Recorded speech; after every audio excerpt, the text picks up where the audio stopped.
Class 11th and 12th को start हुए 6 month हो चुके हैं, जो कि तुमने ऑलमोस्ट बर्बाद ही कर दिए हैं। जो सेशन के स्टार्टिंग में तुमने सोचा था कि इस बार तो अपने एग्जाम को फोड़ दूंगा, 95-98% लेकर आऊंगा, वो सब चीजें अब तुम्हें हार्ड लग रही होंगी। अब अगर तुमने इन बचे हुए 6 मंथ को अच्छे से यूटिलाइज नहीं किया ना, तो जैसा तुम्हारा चल रहा है तुम फेल तक हो सकते हो। अब कैसे सितंबर से लेकर तुम्हारे फाइनल एग्जाम तक तुम्हें स्टडी करनी है, उसी के लिए ये वीडियो बनाई गई, जिसके अंदर तुम्हारा कंप्लीट रोड मैप होने वाला है, जिसको अगर तुमने अच्छे से एग्जीक्यूट कर लिया ना, तो तुम अपने एग्जाम को फोड़ करा रहे हो।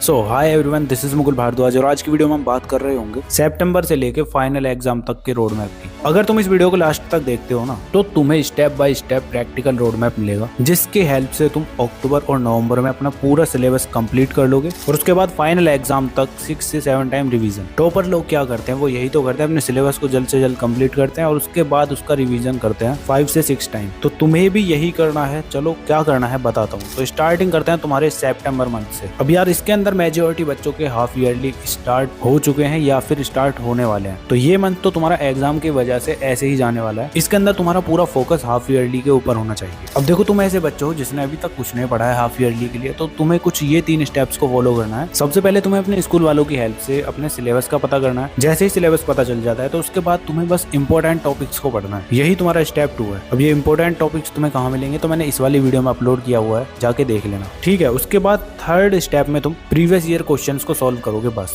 तुम्हारा काम हो जाएगा। अब जैसे ही तुम्हारे हाफ ईयरली खत्म हो जाते हैं, तो तुम्हें क्या करना है, तुम्हें अपने पूरे सिलेबस को एनालाइज करना है जो तुम्हारा हाफ ईयरली में आया है। उसमें देखना है कि तुम्हारे कौन से वीक टॉपिक्स रह गए हैं और कौन से तुम्हारे स्ट्रॉन्ग टॉपिक्स हैं। अब हाफ ईयरली की हेल्प से तुम्हारा हाफ सिलेबस ऑलरेडी कंप्लीट हो जाएगा, ठीक है। बाकी का जो तुम्हारा बचा हुआ सिलेबस है, उसको तुम नेक्स्ट 2 मंथ में कंप्लीट करोगे, अक्टूबर एंड नवंबर में। कैसे कंप्लीट करोगे उसके लिए भी चलो बताता हूँ क्या करना है। तो देखो, बाद में तुम्हें कोई प्रॉब्लम ना आए, उससे पहले मैं तुम्हें बता देता हूँ कि तुम्हें पहले से पहले क्या मंगा के रख लेना है अपने पास, मतलब स्टडी मटेरियल, ठीक है। तो सबसे पहले तुम्हारे पास होनी चाहिए एनसीईआरटी, ऑलरेडी होगी, ठीक है। फिर तुम्हारे पास कोई क्वेश्चन बैंक हो जिसमें PYQs and competency based questions दोनों हो। अगर तुम्हारे पास है तो अच्छी बात है, नहीं है तो अभी आगे बताऊंगा कौन सा लेना है। और थर्ड, तुम्हारे पास होना चाहिए सैंपल क्वेश्चन पेपर। इन 3 चीजों को अभी लेकर आ जाओ। बाकी तुम्हारा क्वेश्चन बैंक के लिए तुम्हें लेना है ये फिजिक्स वाला का कॉन्सेप्ट बैंक। अब मैंने यही क्यों सजेस्ट किया और इसके तुम्हें बेनिफिट्स बताता हूँ क्या क्या है इसके अंदर। चलो, तो ये तुम्हारा इंग्लिश, फिजिक्स, केमिस्ट्री, बायोलॉजी और मैथ्स चारों सब्जेक्ट के लिए अवेलेबल है। अब स्पेशल इसलिए है क्योंकि इसके अंदर तुम्हें CBSE 2025 past year and sample question paper मिलने वाले हैं। उसके साथ साथ चैप्टर वाइज कॉन्सेप्ट मैप, जो कि रिवीजन के लिए बहुत ज्यादा इंपॉर्टेंट है, और उसके साथ साथ एनसीईआरटी एंड एग्जाम्पलर वाले क्वेश्चंस भी तुम्हें इसके अंदर मिलने वाले हैं। तो देख लो कितना कुछ मिल रहा है, और अभी तो बहुत कुछ है। साथ में देखो, तुम्हें इसके hand picked and high yield past 10 years questions मिल रहे होंगे, और साथ में मॉक टेस्ट तुम्हारे लेटेस्ट पैटर्न पर मिलने वाले हैं। और भी बहुत कुछ है, तुम खुद बाय करके देख लेना। कहाँ से बाय करनी है लिंक मैं डिस्क्रिप्शन में दे दूंगा और पिन कमेंट में दे दूंगा। और अगर तुम डायरेक्ट पीडब्ल्यू स्टोर से बाय करते हो, तो मेरा ये कूपन कोड LRN150 यूज कर लेना, तुम्हें और भी कुछ % का डिस्काउंट मिल जाएगा। तो जाओ, जाके अभी बाय कर लो,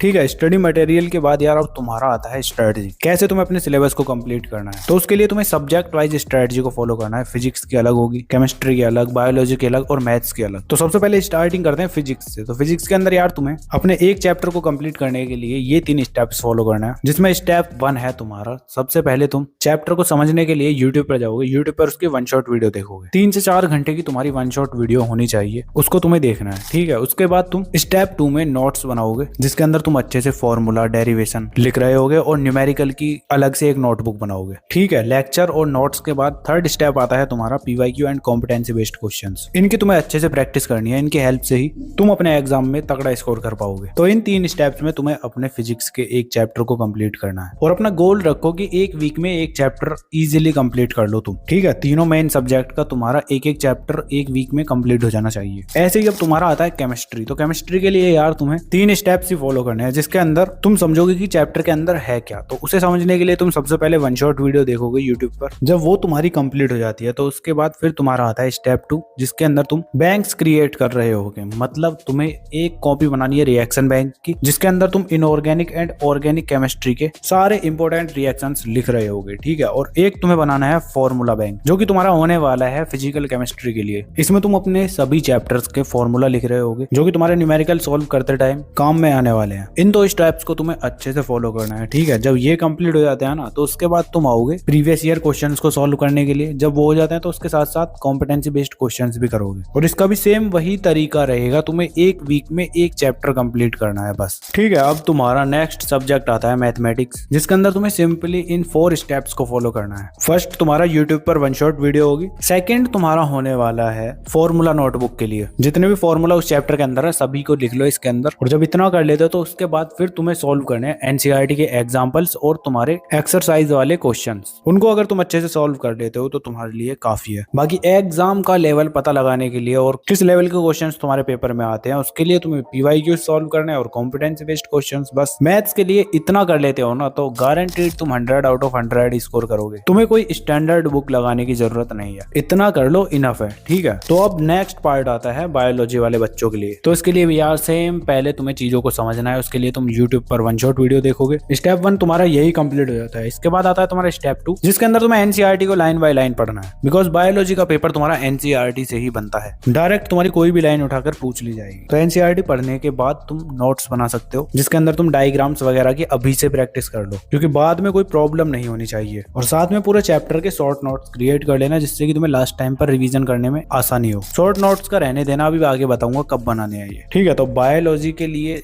2 स्टेप्स में तुम्हें ये करना है। उसके बाद थर्ड स्टेप तुम्हारा है प्रीवियस ईयर क्वेश्चन ही, तो तुम्हें पीवाईक्यूज लगाने हैं बस। इतना कर लोगे तो तुम्हारे लिए इनफ है। अब बच जाते हैं तुम्हारे हिंदी इंग्लिश जैसे सब्जेक्ट। अब इनके लिए यार क्या ही स्ट्रेटजी बताऊं, इन्हें तो तुम ऐसे ही कंप्लीट कर लोगे, इजी होते हैं, नॉर्मल तुम कर ही लोगे, ठीक है। तो स्ट्रेटजी बताने की कोई जरूरत नहीं है। अब तुम्हारे अक्टूबर और नवंबर महीने जैसे कंप्लीट हो जाते हैं, सिलेबस तुम्हारा इनके अंदर कंप्लीट हो गया है। अब आता है तुम्हारा नेक्स्ट मंथ दिसंबर। अब जैसे ही ये मंथ तुम्हारा आएगा तो तुम्हें लगेगा कि यार सब कुछ तो पढ़ लिया लेकिन कुछ याद ही नहीं आ रहा। और टेंशन मत लो, ये चीजें तुम्हारे साथ ही नहीं है, सभी के साथ होती हैं। तो इससे बचने के लिए तुम्हारा दिसंबर मंथ है ना, इसके अंदर तुम्हें बस रिवीजन ही रिवीजन करना है, और इस मंथ का नाम तुम्हारा होगा रिवीजन मंथ। अब इसके अंदर तुम्हें करना क्या क्या है उसका एक्शन प्लान बताता हूँ, चलो। तो देखो, सबसे पहले तुम्हें अपने पूरे सिलेबस का रिवीजन करना है, ठीक है। जितने भी तुम्हारे सब्जेक्ट हैं सभी का रिवीजन करोगे, और उसके साथ साथ तुम 2 सैंपल क्वेश्चन पेपर्स लगाओगे हर हफ्ते। और जिन चैप्टर्स के तुम्हारे नोट्स रह गए हैं ना, उनके तुम सभी के शॉर्ट नोट्स बना लो, जिससे कि तुम्हें एग्जाम के लास्ट टाइम पर कोई इतना एफर्ट ना मारना पड़े। माइंड मैप टाइप नोट्स बना लो, तुम्हारे लिए इनफ रहेगा, ठीक है। तो दिसंबर में तुम्हें यही करना है। दिसंबर के लास्ट से तुम्हारा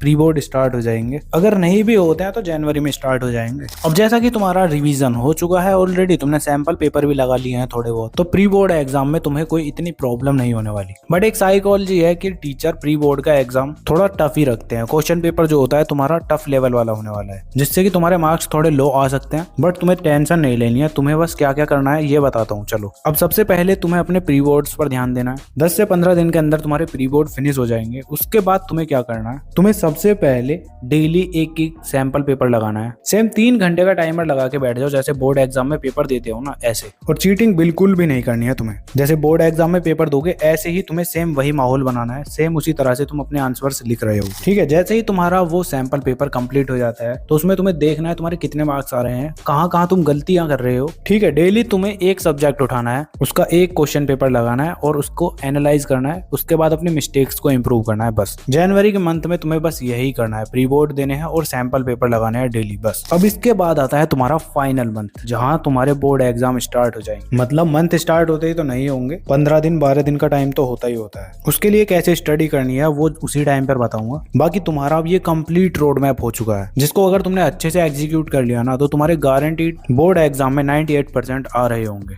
तुम्हें कितना स्कोर करना है कमेंट में अभी बता दो, ताकि मुझे भी तो पता चल जाए कि तुम वीडियो पर अभी तक बने हुए हो। और हाँ, अगर तुम्हें और कोई भी प्रॉब्लम है तो तुम्हें अपनी स्क्रीन पर ये वीडियो शो हो रही होंगी, तुम इन वीडियोस को भी देख सकते हो। चलो फिर मिलते हैं नेक्स्ट वीडियो में, तब तक के लिए keep learning, keep studying and keep smiling.